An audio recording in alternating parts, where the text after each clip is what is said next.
अगर पहले की तरह ही हम घुमाने की आदत डालते हैं, याद रखना उस व्यक्ति को तात्कालिक संतुष्टि हो सकती है, लेकिन वह लाखों और करोड़ों लोगों की बद्दुआ से कभी बच नहीं सकता। और खासतौर पर अधिकारी संवर्ग में दोनों तीनों प्रकार की जो कैटेगरी यहां पर बैठी हुई है, उन सबसे मैं यही कहूंगा, आपके पास अपने सेवा के माध्यम से जनता जनार्दन की दुआ लेने का भी अवसर होता है और बद्दुआ लेने का भी पूरा अवसर होता है।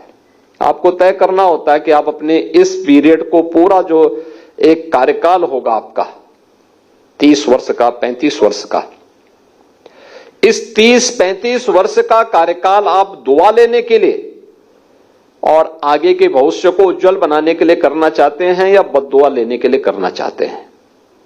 क्योंकि मैं देखता हूं रिटायरमेंट के बाद ऐसे लोगों की बड़ी दुर्गति होती है, फिर कोई पूछने नहीं जाता, झांकने नहीं जाता।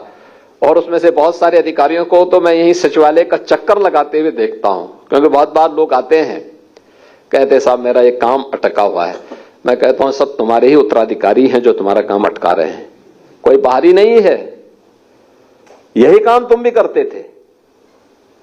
तो जो काम किए हो फल तो वही काटोगे जो बीज बोया है।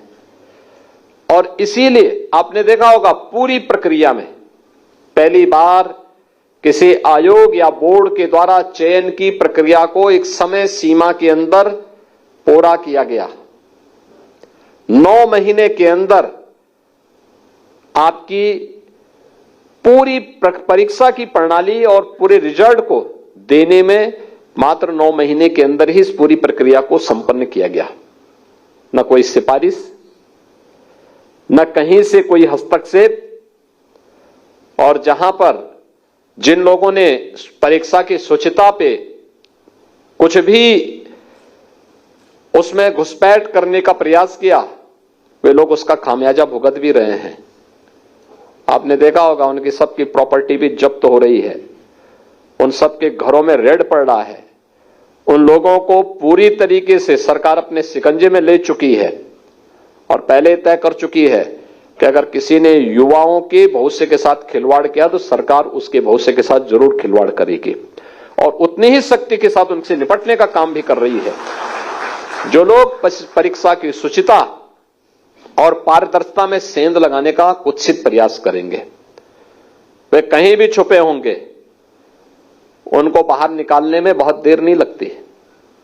और मुझे लगता है कि आज जो कार्य प्रदेश के अंदर बखूबी हो रहा है और इसी शुचिता और पारदर्शिता का परिणाम है कि गत 7 वर्ष के अंदर इस डबल इंजन की सरकार ने प्रदेश के अंदर 6.5 लाख से अधिक युवाओं को सरकारी सेवा में लेने में सफलता प्राप्त की। प्रदेश के अंदर हमारी मशीनरी के कार्य की स्पीड के कारण प्रदेश में करोड़ों नौजवानों को नौकरी और रोजगार की सुविधा प्रदेश के अंदर ही प्राप्त